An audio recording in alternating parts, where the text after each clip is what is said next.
Danas ću po prvi put u klipu da probam avokado. Znači, nikada do sada, za svojih 25 godina, ja ovo nisam probao, nisam padao na tu propagandu i danas je došlo vreme da konačno, zajedno sa vama, po prvi put probam avokado. Bolje bi bilo da bude dobro, jer ova jedna stvar košta skoro 200 dinara, tako da idemo. Prvo treba da isečem jednu krišku. Okej, nešto sam video da moram ovako u krug da ga sečem, zato što unutra tipa ima neka...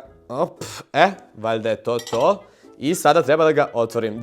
Da, unutra ima ova koštunica koja se ne jede i sad moram da probam samo ovaj ovdje deo. Što se tiče mirisa, apsolutno nema nikakav miris, tako da prelazimo odmah na ukus. Iseći ću ovako, tipa, ajde 2 parčeta ću da isečem.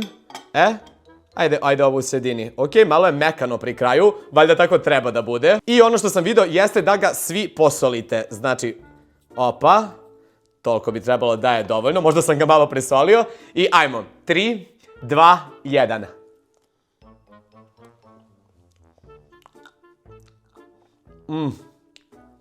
Pa nema ništa spec ukus. Ova kožura je malo gnjet.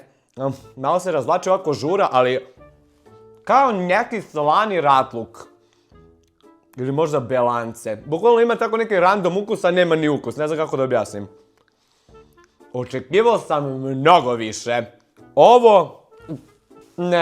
Ne sviđa mi se. U međuvremenu sam vas pitao i na Instagramu da mi kažete kako još da probam da jedem ovaj avokado i rekli ste mi sa limunom, tako da donio sam limun, sad ćemo sa njim da probamo. Aha. Evo ga, isekao sam limun i evo ga ovdje ovo drugo parče, sad ću i tako da probam.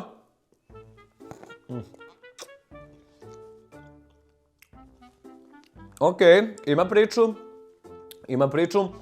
Ovako, na primjer, malo bolje, ali uopšte ne osjećam ovaj avokado. Samo osjećam limun kao da mu je dalo na kiselosti samo i to je to. Ništa wow, ništa što bih jeo svaki dan. Ne vidim poentu uopšte. Ok, iskreno, ništa spec. Očekivao sam mnogo više, s obzirom koliko ste ga vi uzdigli na društvenim mrežama. Od mene dobije ocenu 3 od 10. I to tipa ta trojka je samo zato što je kao mega zdravo, valjda. Inače, ukus, da je samo ukus 1,5, max. Pišite mi u komentarima da li vi volite avokado i šta sljedeće da probam.